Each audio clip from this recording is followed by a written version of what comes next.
review from Dokotoo.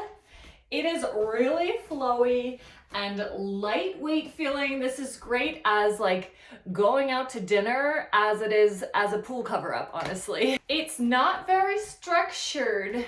It's a little difficult to wear with a bra. I tried one that was strapless, but it kind of showed here and here. I think that this is the best kind of option. A bra just kind of blends in with the straps and does just fine. So yeah, that's my recommendation. Or you're wearing it over your bathing suit, whatever. It's a gorgeous print and material, almost silky, but not quite.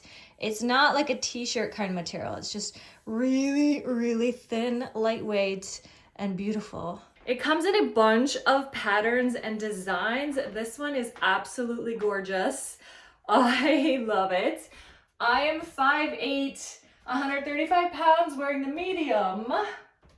And I usually wear a small or medium in dresses, I guess true to size. There is a little bit of elastic here on the sides and the back.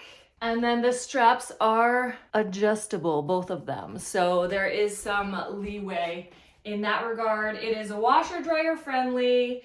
It came out great, like no wrinkles or anything, so no need to iron, or at least not for me. Yeah, I love it. I love it, I love it, I love it, and I know you will too.